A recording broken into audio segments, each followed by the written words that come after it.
He's obviously got a great game, but I mean, did you feel there was a bit of a physical issue there that maybe might develop later in the tie? Did you get any sense of how he is physically? Well, I think he moved well. Every drop shot I got, I give him, he got up to it pretty well. And look, he's a bit of a showman, you know. He puts on a bit of a show. He enjoys that, and I think he likes the attention. So you can't read into too much how he's feeling. He moved well throughout. I don't think he pulled up for one ball, so I'd expect him to be normal for tomorrow and then Sunday as well.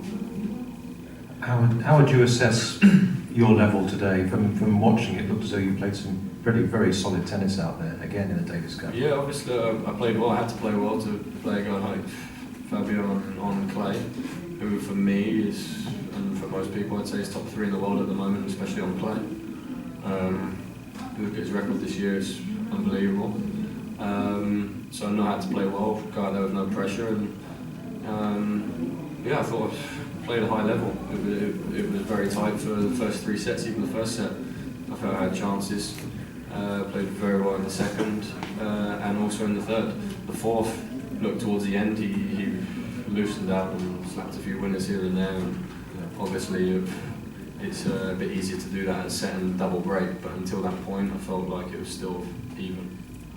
How was the court, both in terms of bounces of the ball and, I guess, you didn't maybe slide as much as he does, but Andy as well had a bit of a divot at the beginning of his match? That's the same for both. In the far on the right side of the court, in the forehand corner, it was obviously a little bit soft there, and any time you sort of put your foot down hard, it would just make a bit of a hole. But no, it's the same for both. The guys come on and sorted it out, so there was no big issue. Do you think that's maybe it's not that much an original question, but how do you explain that you have never been upper than 137 in the world if you can play like that? I mean, there's a lot of good players out there, you know. Not 136. Well, I'll take it as a compliment. But look, it's not about making excuses, but both times that I've been sort of around 130, 140, I've had a bit of bad luck. I had glandular fever, it set me back 6 months. I broke my wrist after Wimbledon, which again set me back 6 months. But both times I was playing my best tennis. And look, you can see now Andy, he took 3 or 4 months off and his rankings dropped. And it's difficult.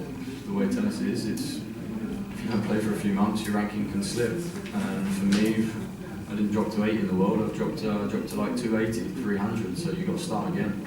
And it takes a long time to build up and play a lot of events, and unless you're winning every single week on the Challenger Tour, it's tough because there's not enough points there to make a significant change in your ranking quickly, unless you're playing big events, and you can't play the big events unless your ranking's high enough. So it's a bit of a difficult one.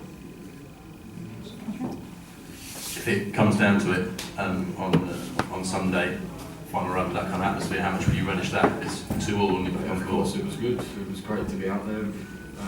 We had great support. It was impressive to see all the Brits supporting there, and obviously the Italians, they love it, whistling and what have you, and it was enjoyable. There's nothing to sort of complain about. It was good fun. Could I just ask you about the court again, James? You don't think it's a dangerous spot there, just on the corner? No, obviously if you don't sort of make it flat again and you go over there again the next point, you can easily hurt yourself, but it's pretty obvious it's making a bit of a divot in the court every time that someone goes over there, so that's why the guys keep coming on to do it, unless, you know, it's pretty obvious that every time there's a hole, you need to sort of smooth it over.